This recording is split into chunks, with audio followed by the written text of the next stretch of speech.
Even diffusion, vast and fast. Detailed facts are fled.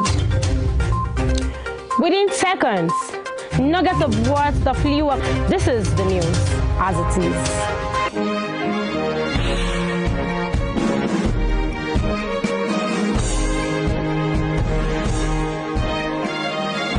The Pengassan chairman in Nmdpra, Tony Zioba, said the union had achieved 100% compliance, effectively restricting access to staff and visitors. Pengassan said the strike became inevitable after the alleged wrongful dismissal of about 800 workers at the Dangote Petroleum Refinery. It alleged the refinery had replaced the dismissed staff with over 2,000. The refinery had replaced the dismissed staff with over 2,000 Indians, calling the action an affront to all workers in Nigeria. Pengassan directed members in field locations to down tools from Sunday and ordered a total nationwide shutdown across offices, companies, institutions, and agencies from Monday. Must obey. Yes. Must obey. Or not. I'm not interested. What we know is you must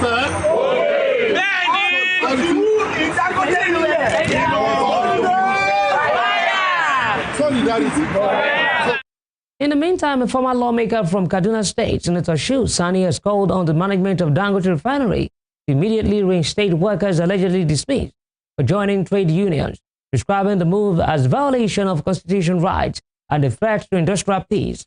In a statement shared via his official X handle on Monday, Sani also appealed to the Petroleum and Natural Gas Senior Staff Association of Nigeria to suspend its directive to cut off gas supply to the refinery, warning that such an action would harm national economic interests. The intervention comes amid growing tensions between the refinery's management and organized labor. Pengassan had alleged that over 800 workers were dismissed for joining the union, an action the union says contravenes Nigeria's labor laws and international conventions.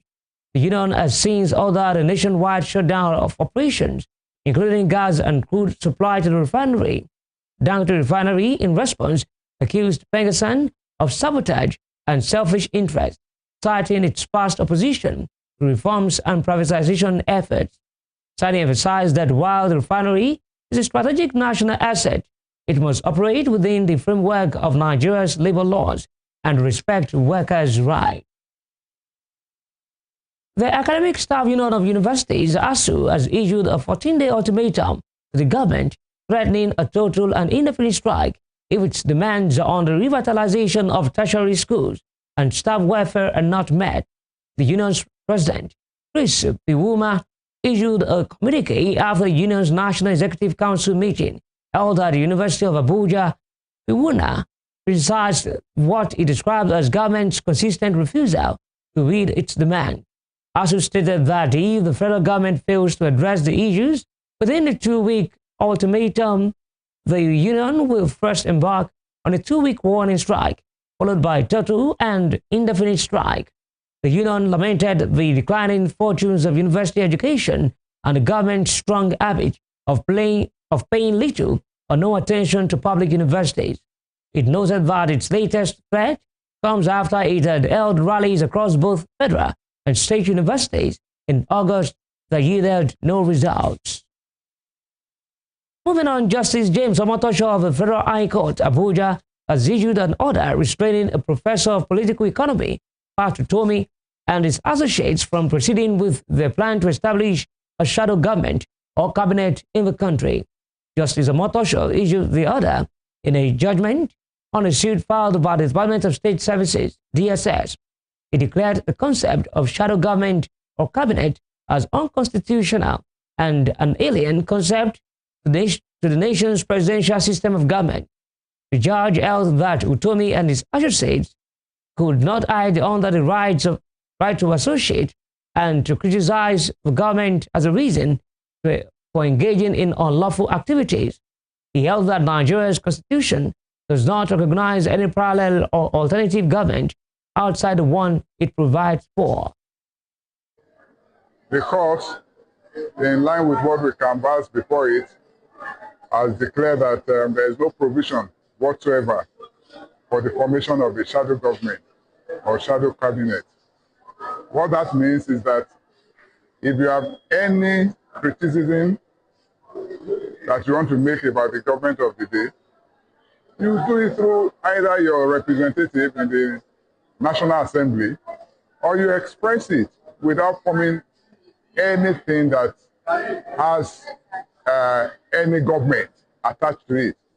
You cannot have two masters at the same time piloting a ship. That is the essence of what the court has just said.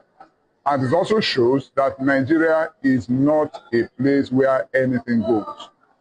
There's a constitutional order, there's a constitutional way of doing things in the country, and that constitution must be respected, it must be obeyed. You don't just import just anything from anywhere and want to superimpose it on the country. It will not work. This is not a country that is lawless. It is not the fact that the government, with respect, is accommodating, does not mean that you can just trample upon the rights of every other Nigerian or the authority of the government. That is, in summary, what the court has just said. So there is a perpetual injunction. Chief Justice of Nigeria, Justice Kudirat Kekereekun, says over the last legal year, significant strides have been made in restoring public confidence in the judiciary, reaffirming that the judiciary is committed to transparency, accountability, and reform. Justice Kekereekun gave the assurance on Monday in Abuja at a special session of the Supreme Court of Nigeria held to mark the commencement of the 2025-2026 legal year. The CJN also disclosed that measures to strengthen case management, discipline erring judicial officers, and modernize court processes have been employed.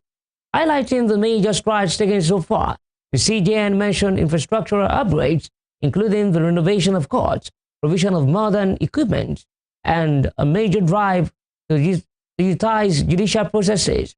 The CJN also disclosed that the NJC had barred a notorious serial petitioner from submitting further frivolous petitions to the council.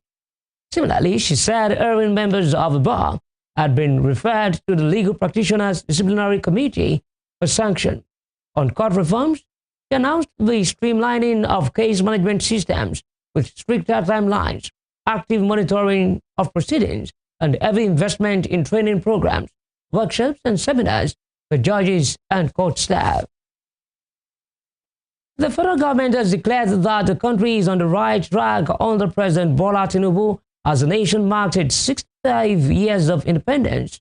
The Secretary to the Government of the Federation, Senator George Akume, and the Minister of Information, Mohammed Idris, disclosed these in their remarks at a World Press Conference in Abuja on Monday.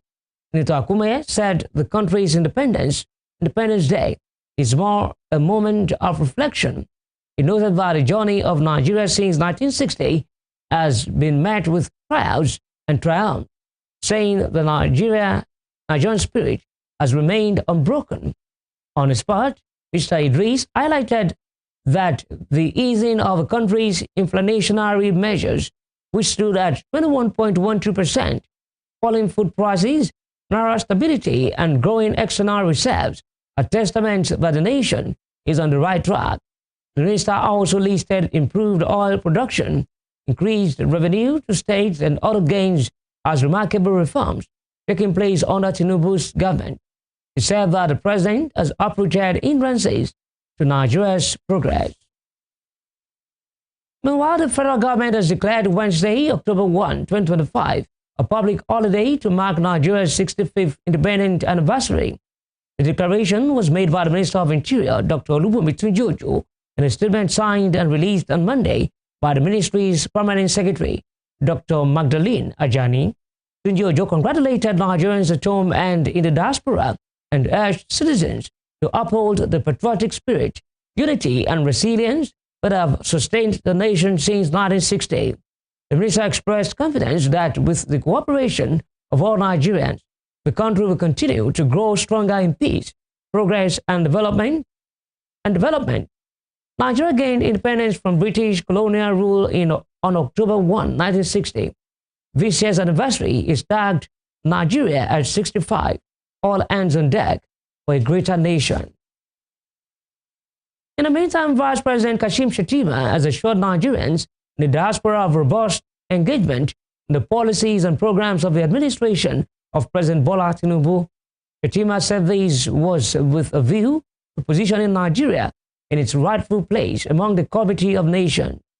He spoke during a meeting with members of the Nigerian community in the United States on the sidelines of the 80th session of United Nations General Assembly in New York.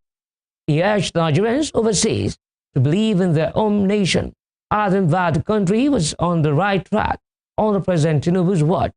The Vice President said that Nigeria was on the right path with the reforms being undertaken by Tinubu under the Renewed Hope agenda. He commended Nigerians in diaspora for their resilience and belief in the current Nigerian government, acknowledging their capacity to add value to the country's transformation effort. Elsewhere, more than 6.2 million Nigerians completed their online pre-registration for the continuous voter registration during week 6 of the exercise. This is according to data released by the Independent National Electoral Commission on Monday. Of this number, 3.2 million were female, representing 52.15%, while 2.9 million were male, accounting for 47.85%. Youths aged 18 to 34 continued to dominate the process, with 4.2 million registering within the period. Students made up a significant portion, with 1.5 million entries, while persons with disabilities totaled 137,865. INEC also reported that more than 1 million Nigerians completed both online and physical registrations in week 5, covering the period from September 22 to 26, 2025. The federal government has approved a policy that makes submission of student theses and final year projects into the Nigeria Education Repository and Data Bank a compulsory requirement for mobilization into the National Youth Service Corps. Effective from October 6, no graduate, whether trained in Nigeria or abroad, will be mobilized for or exempted from the NYC without proof of compliance. The new directive was contained in a circular issued by the Secretary to the Government of the Federation, Senator George Akume, who conveyed President Bola Tinubu's approval.